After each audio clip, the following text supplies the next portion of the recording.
predigru. Ne, evo. I sad će ljudi komentirati, evo, to je to. Znači, Horzi uzeo ovaj komad u istraživačke svrhe.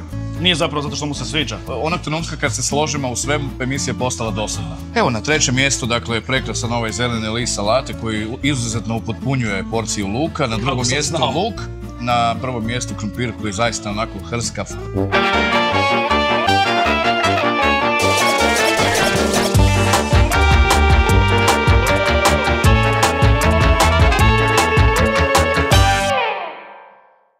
Nova lokacija, nova gastro priča, kultna bistro Mitnica na okretištu Črnomerec. Restoran postoji više od 20 godina, ali prije nekih godinu dana preuzeli su ga novi vlasnici.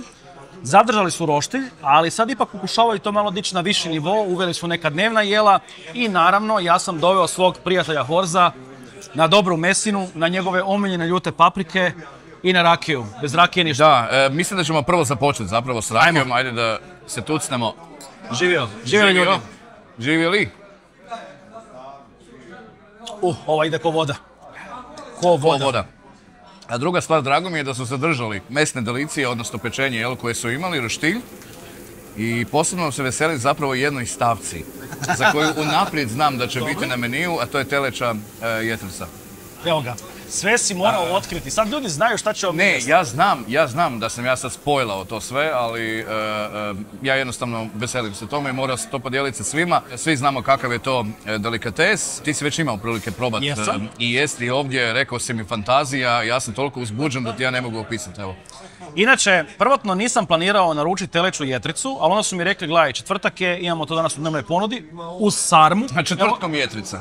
Da, znači rotiraju dnevne menije. Znaš sve, mazalice, ćevap smjesa po grilanom kruhu, uz to urnebes njihov, rade ga sami i kajmak. Evo ovako. Gledajte kako ovo lijepo izgleda.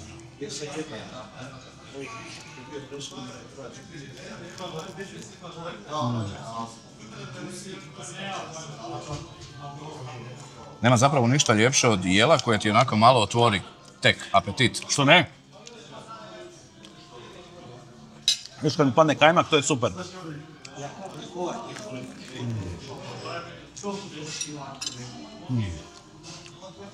Radi se o jelu da vas malo razigre i zapravo da vas pripremi za sve ono što dolazi, a pogotovo kad imamo meni koji će biti sastavljen od mesa tog. Onda je ovo malo onak sjajna predigra zapravo. Volim kad me vodiš na predigru. Ne, evo ga. I sad će ljudi komentirati, evo, to je to. Ti daješ našim hejterima povoda. Ma ništa. Da nas mrze i da nas vrijeđaju. Nema način.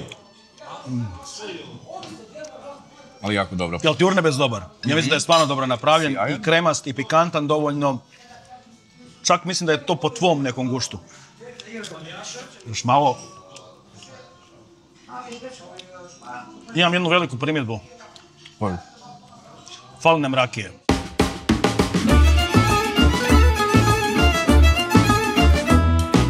Kažu da je kod hrane jako bitan i vizualni dojam. Kako ti izgleda ova jetrica?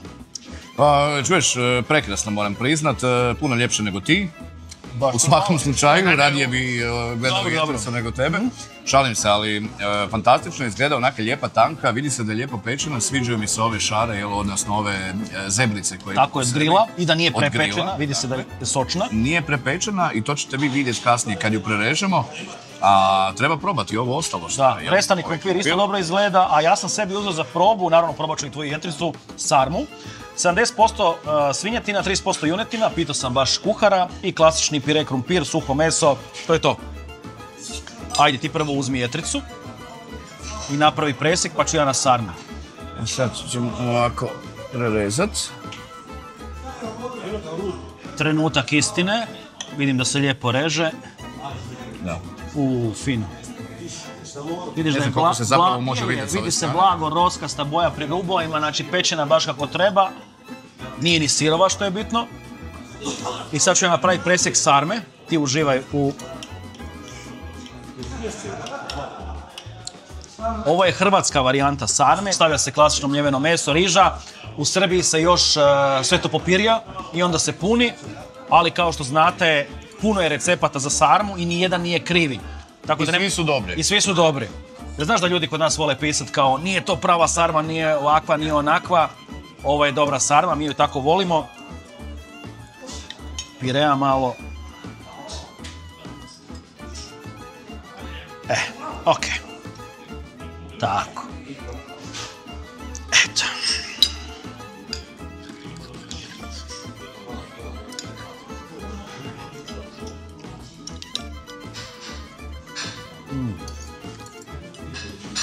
Ja ne znam da li zapravo ima išta bolje od onog pravog kolinskog menija u jesensko vrijeme. I naravno uz to obično idu svinjske jedlice, jel? A telića je meni ipak za zericu onako klase gore, jel? Ozbiljnija priča. Netko tko nije probao još teliću jedlicu ne zna što propušta. Evo. Probat ćeš i sarmu, ali sarma je baš onako domaća, kao da je radila moja mama, moja baka. Kupus je dobar, nije ono prekisao, znači nije dobro ispran. Pire isto, vidi se da ga rade sami, nije iz vrećice. Jedan dobar gablec i to obilan gablec, znači 2 velike sarme, dosta pirea, znači možeš se najesti toga fino. Idem ja na jetricu, da ja vidim, uzet ću cijeli komad, kada ću se ja zezat. Da vidim da li Horst laže ili ne. I malo restanog krumpira.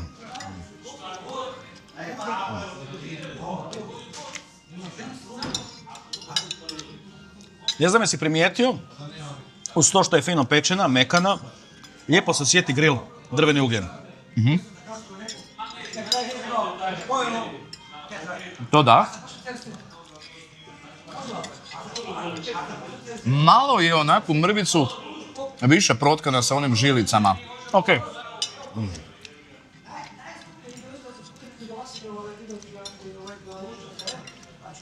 Ali ovo je meni najslađe. Tako. Pitao me konobar hoću li kruha, trebao sam uzeti. Imaju fine lepinjice. Ajde, možemo točati malo. Da. Još uvijek stignemo. Ovo je vjerojatno prva sarma koju ja jedem sa vilicom. Obično se to sa žlicom kod nas doma. Mislim, realno... Kod nas doma se to sa žlicom onako jede. Je, upravo si. Super sve, evo stvarno porcija prekrasna, prefina, nemam šta. Nije moj prvi izbor i nikad neće biti u životu, ali što se tiče pripreme ovoga, fenomenalno.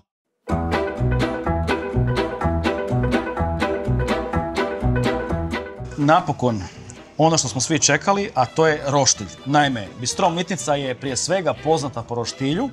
Oni to malo rade na drugačiji način, imaju neke svoje recepture. Horst, ti još tu nisi bio, nisi jeo. Ne. Pri svojem prvom posjetu ja sam si naručio nešto od ovog roštilja, no nisam sve probao. Znači, na plati imamo gurmanska pljeskavica, tucana ljuta, sir i ne znam da unutra možda ima malo slajne, to ćemo vidjeti. Ali vidim sir i vidim tucanu ljutu.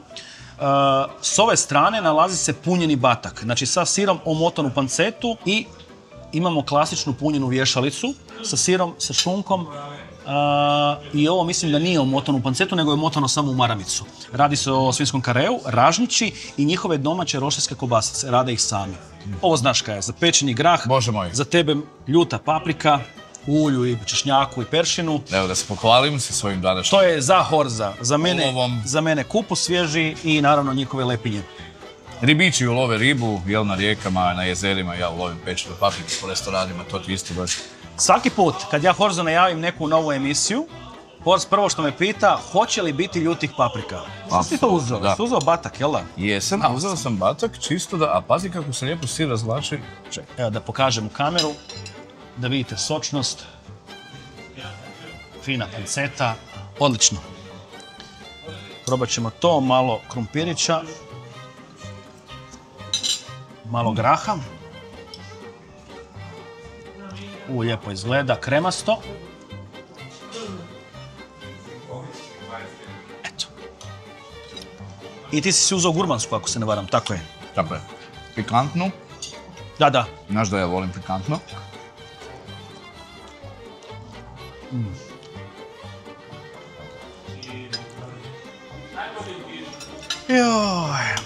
Ja sam gurmansku jeo i znam što me sad očekuje, ali ti ćeš dati svoj sud.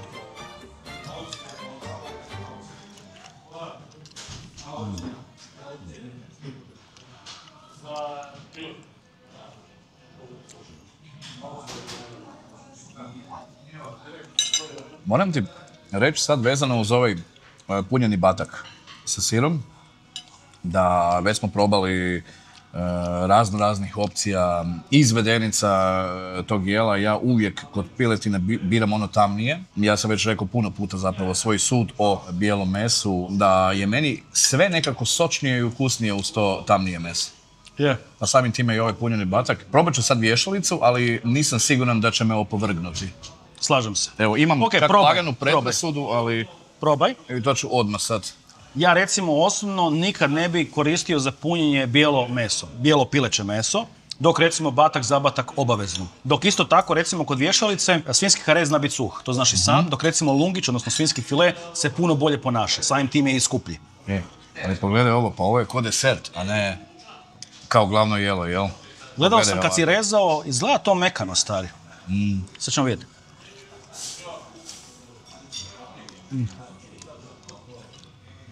Ja ću te pratiti. Tako je najbolje. Evo ga. Da vidite. Ok.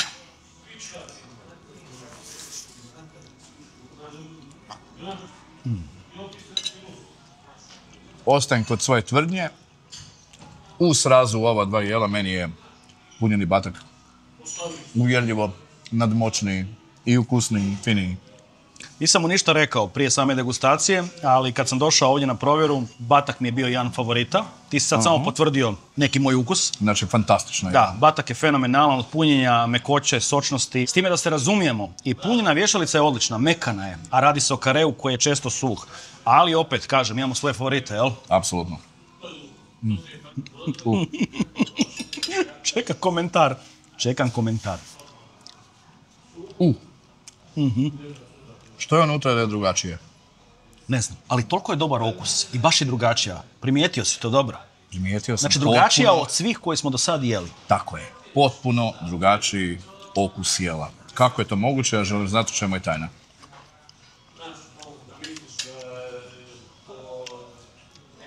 Inače, meni je njihova gurmanska bila najbolja. Bože dragi. Ako ikada dođete u Bistro Mitnicu, obavezno probajte njihovu gurmansku. Sasvim druga priča, drugačiji okus, mekoća, začinjenost, pikantnost, sve fenomenalno. Potpuno drugačija pljeskavica od bilo koje druge koju sam jeo. Je. Evo. I meni je to najbolji komad mesa na ovoj plati. Apsolutno da. Uz naravno batak, ali pljeskavica definitivno... Vidiš kako sam imao predrasud, rekao, bit će mi punjeni batak najbolji na ovoj plati. Siguran sam ovo ono i onda probam ovu pljeskavicu i apsolutno se razuvjerim. Ti još probaj grah, a ja ću si uzeti ražnjić, mogu ti dati pola ako hoćeš. Hoću. Može? Evo ga.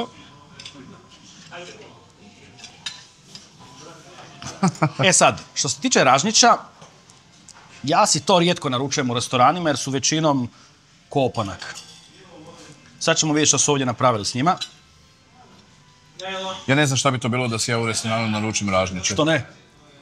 Ili bečki ili tako nešto.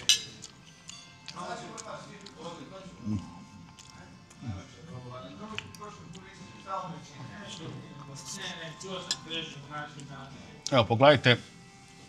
Mislim da vidite da su sočni, mekani su, taman su pečeni, čak je ostalo meso malo rozkasto unutra.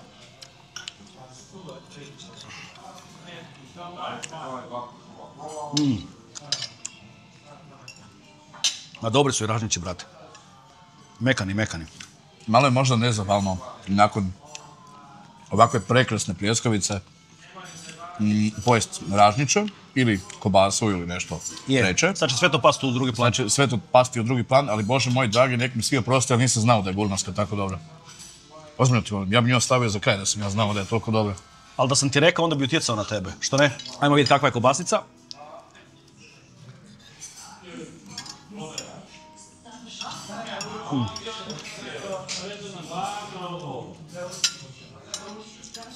Mekana, fina, hrskavice nema. Lijepo se sjeti grill. Još malo da umočim u grah. Tako.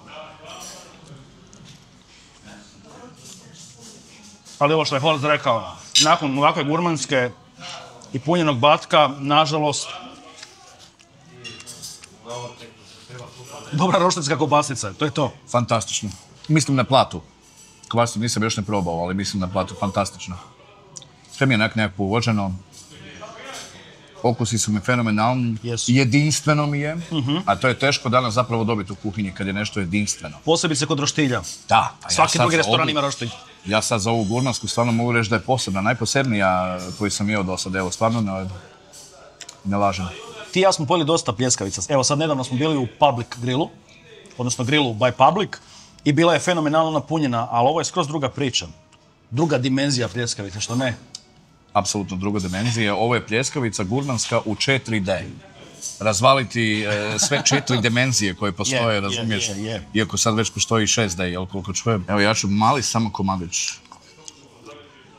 I posljednjim ugrizom zapravo... Tako lijepo te Luka pogledao ispod oka, da mi je to sad bilo snimiti. On me kamera pala ovako dolje. Znači moramo detektirati što se nalazi u njoj. Tako je. Znači Horst je uzeo ovaj komad u istraživačke svrhe. Nije zapravo zato što mu se sviđa. Valjda će nam kuhar, odnosno grillmajster, otkriti u čemu je tajna. No, s obzirom da se sad probao sve na ovoj plati. Generalno plata, što se mene tiče, je fenomenalna. Ja tu ništa ne bi mijenjao. Kao što sam sam rekao, sve umjereno, dobro začinjeno, meso dobro odrađeno, taman se osjeti onaj miris dima, drvenog ugljena. Čak i kobasice, koje inače ne preferiram, su ok. Što ti na prvom, što ti na drugom, što ti na trećem mjestu. Evo, na trećem mjestu, dakle, prekrasan ovaj zeleni list salate koji izuzetno upotpunjuje porciju luka. Na drugom mjestu luk, na prvom mjestu krumpir koji je zaista onako hrskav. Ja ću na treće mjesto staviti ražnjić, koji je ukusan, moram priznat, i jedan od boljih koji sam jeo. Međutim, jako teško ga je konzumirati, probati nakon što smo probali glavnu favorita, a to već svi znamo šta je. Na prvom mjestu definitivno gurmanska pljeskavica, a negdje između ta dva jela ja ću staviti ovaj punjeni batak. To je nekako po mom guštu sad. Potpisujem. Sve. Ovaj put se nećemo različiti u razmišljanjima. Znači, na prvom mjestu gurmanska, fenomenalna, ja bih rekao jedna od boljih u Zagrebu, ako ne i najbolja. Na drugom mjestu punjeni batak i na trećem mjestu ražnjić, koji inače dosadan komad mesa, najčešće loš, ovdje je napravljen kako treba, i onda sve ostalo. I jako dobar zapečeni grah. Nemaš neku primjedbu na moj rang? Ne, ništa. Ne, to je to. Ništa? Apsolutno se slažem s tom. Znači, onog trenutka kad se složimo u svemu, emisija je postala dosadna. Dobro. Daj nam to malo ovoga. Možda ovo oko salate i luka i krompira, tu se ne slažem, ali ajde. Da. Drago mi je da se slažemo, zato što dijelimo isti ukus, barem što se tiče ove plate i ovoga što je servirano. Kažem, fantazije mi je i otkriće mi je ova gurmanska pljeskavica. Izuzetno bih volio znati o čemu se radi i zašto ima tako specifičan ukus. Ima ukus kakav do sad nismo probali. Mislim da je sve lijepo zapravo servirano. Jedino što nismo probali i ovaj kruh. A nije stalo u mene više ono, evo, najiskrenije. Da. Vi probajte, dođite u Mitnicu pa probajte, pa nam recite kako je. Stavit ćemo to za neki drugi put. Grah je također jako fin, sve mi je onako lijepo. Moram priznat, jako dobar restoran. Je, no zaboravio si jednu stvar, rangirati, rakiju. Ona mi je ipak na prvom mjestu. Ipak mi je na prvom mjestu. Evo, i rakija mi je dobra. Inače nisam baš čovjek od rakije, ali mislim da sam ih, 3 komada sam negdje sigurno popio. Ako ne i 4. Što se tiče dnevnih jela, ajmo prokomentirati omjer cijene i kvalitete. Ja sam tek kasnije saznao zapravo koliko koštaju i sarma i teleća jetlica koje smo imali. Zamisli, teleća jetlica je 9 eura, a sarma 7,5. Što je value for money prekrasno s obzirom na porciju kakva je, a porcija je, brate mili, ono ima je.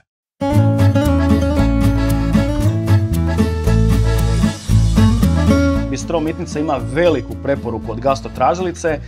Mislim da dečki koji su preuzeli ovaj restoran rade dobar posao, digli su neke stvari na puno viši nivo i sviđa mi se ovaj dodatak sa dnevnim jelima. Znamo da nemaju svi ljudi novaca za a la carte, da si mogu priuštiti da si pojedu nešto fino i ukusno.